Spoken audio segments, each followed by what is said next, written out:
Madam Chair and members of the committee, thank you for having me here today to testify. My name is Lindsay Slader, and I'm the Vice President of Compliance for GeoComply. I'm here to speak in favor of House Concurrent Resolution 3002 on two main subject areas. One, on the technical capabilities of having sports betting in North Dakota, should this resolution be passed, as well as the prevalence of illegal sites that currently are not benefiting the state of North Dakota that the others testifying here today have also mentioned. So as a bit of background, GeoComply is a global leader in providing geolocation, identity verification, and anti-fraud services to the online gaming industry. We currently support online sports betting companies, casino, poker, online lottery, advanced deposit horse wagering, as well as daily fantasy sports in 48 states today. And we also currently are blocking play from North Dakota on legal sites that are currently live in other areas of the U.S. We also hold 40 jurisdictional licenses in other areas of the U.S. where our services are delivered. So our company was founded for the purpose of designing geolocation that was specifically fit for this purpose, for offering online sports betting to states like North Dakota. And from our inception, ultimately, we were seeking to answer the technical challenge of delivering a way to contain online activity with virtual fences to provide intra-state betting to a place like North Dakota, so that we act as both a legal enabler and safety net for a sports betting operator with high caliber technology. So this technology allows operators and also regulators to meet the demands of federal laws that currently exist today, such as the Wire Act, the Unlawful Internet Gambling Enforcement Act, as well as the sovereignty of states that choose to opt both in or out of online wagering. So the members of this committee might be familiar with the way that location data is used today, and that could be from ordering a Starbucks coffee or using the Uber app, where you have these open door tools to locate users online. We're the opposite of that, where we're delivering compliance-grade geolocation technology for this very specific use case. And we interrogate this location data so that it's extremely trusted and secure and fit for purpose of a regulated sports betting framework.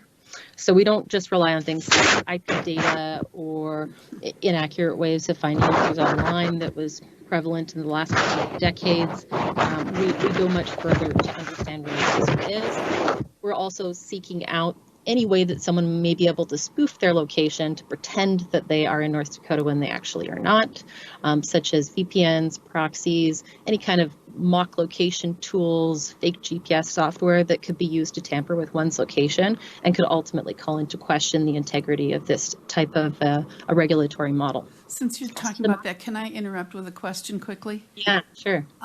If North Dakota should approve this, put it on the ballot and have it approved, would then the legal sports betting be only contained within North Dakota, or would it be able to cross into other states that also have legalized sports betting? So the way in which the federal laws that govern this type of activity currently works is that the geolocation would be ring fencing an operator who is licensed solely in North Dakota to offer those services solely to those in North Dakota. For Mr. Presswood, who testified before me from DraftKings, for example, they offer a single app that services multiple states. So while there may be one app that you download to your phone, behind that, their site could be licensed to North Dakota. It could be licensed to other sites like other states like Massachusetts. So I guess the point of entry could be a single app on your phone or a single website. But when it comes to being located in North Dakota, all of that player base and data is segmented according to the regulatory framework that would be laid out for North Dakota licensees only. Thank you. Does that make sense? Sort of. I mean, if you were a sports betting company in America that sought out licenses in multiple states, not just North Dakota, you would have a similar product in all of those places. That being said, the way that a system might be designed to service someone just in North Dakota would be subject to the way that the licensee would need to build that system, have it tested and vetted, and would be the only permissible product to be offered in North Dakota. Thank you. So as someone located in North Dakota, I couldn't choose a website that was in Arizona and to bet on it, even though online sports betting is legal there. Thank you. So I wanted to draw your attention to this map, and for the purposes of today, I'm using Ohio as an example. This is I'm just going to zoom in here.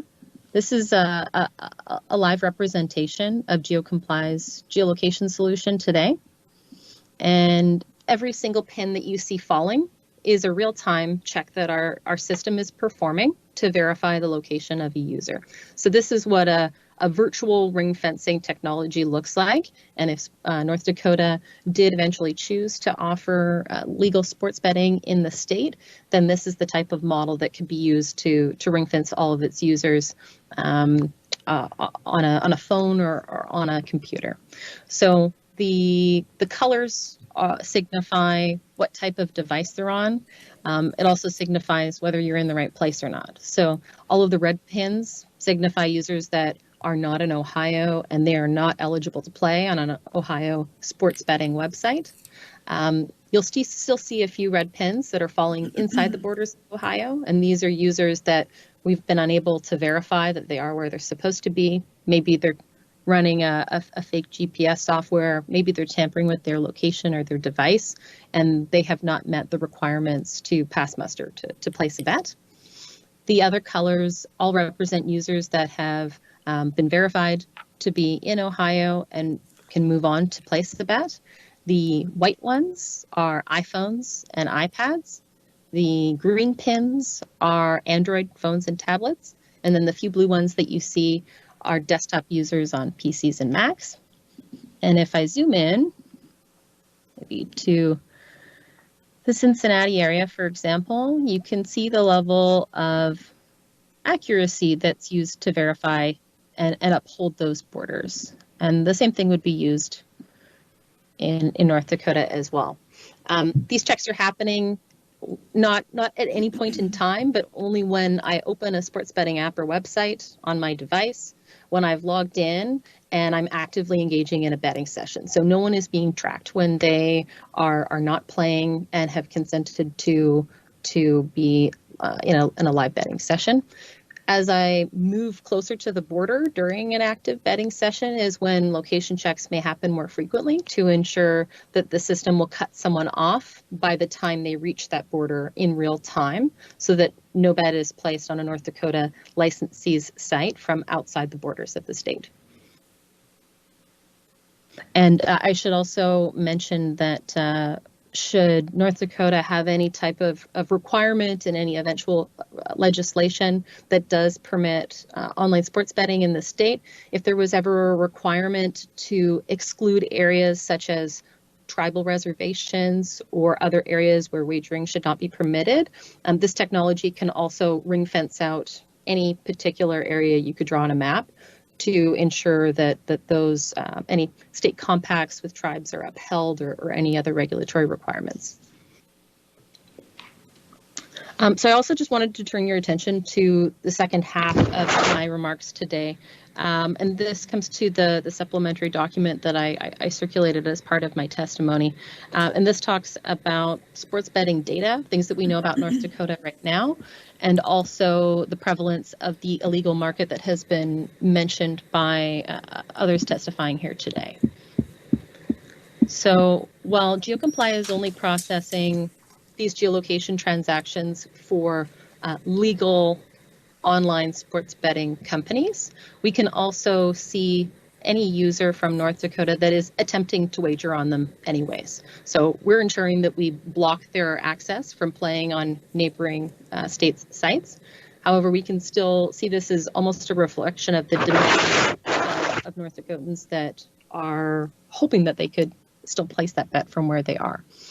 So when we recall the period from the start of the NFL season in early September of 2022 to the closing of that season at the Super Bowl in February 2023, the heat map of attempts to play on legal but not local sites is represented by approximately 35,000 transactions that GeoComply's system identified and blocked from betting.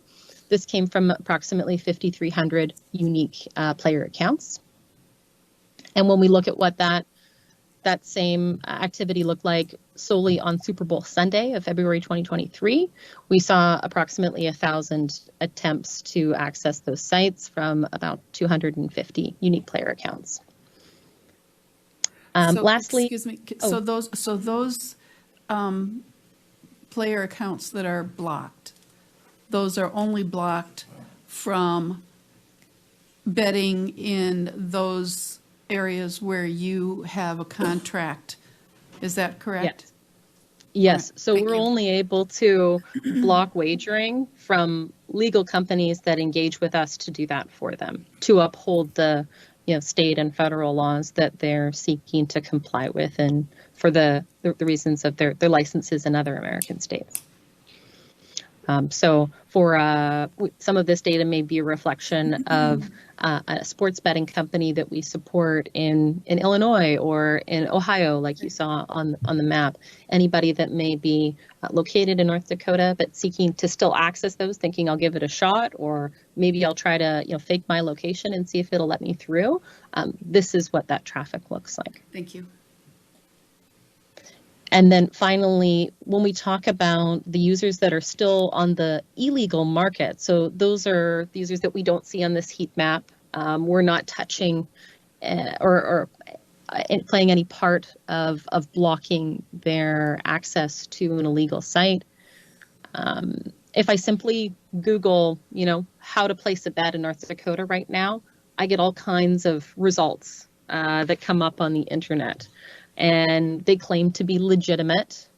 They claim to be legal. No laws prevent this. This is extremely confusing for, your average user that is obviously not going to be familiar with what the laws are from one state to the next, and whether or not they should be playing. These sites are targeting them. They're offering them bonuses, and they're telling them that it's legal. And with these sites, there are no consumer protections that are being offered to these users. There are no social supports that are being offered or features to assist with or identify problem gambling issues, and as well as any revenue that may be going to the state is not something that's happening in this scenario either. So we see this as a big risk to residents of North Dakota who are easily misled on what is a legal or illegal site. So GeoComply has built strong partnerships with operators and regulators in every state where our technology is currently used. We're obviously excited about the potential to expand our work into North Dakota, where we can offer these robust technical solutions and also continue to protect citizens, guarantee that future online sports wagering in North Dakota is in full compliance with the demands of the laws and any other requirements that may result from legislation that could pass in the future. So I appreciate the opportunity to testify today, and happy to address any other questions you may have. Thank you. Any questions for Ms. Slader? Senator Lewick? Madam Chairman and Ms. Slater, so you had mentioned earlier about problem gamblers. How does your company identify problem gamblers? So we're typically commissioned by a sports betting operator to provide services such as geolocation or identity verification. However, we're not interfacing with the end player or vetting their activity or involvement in the site as it pertains to problem gambling. How many other companies are providing this type of geofencing? I'd say that our technology is supporting over 99% of the online sports betting market in America at the moment, and there's a few other companies that offer services as well. Okay. Any other questions for Ms. Slater? Thank you very much. Thank you very much.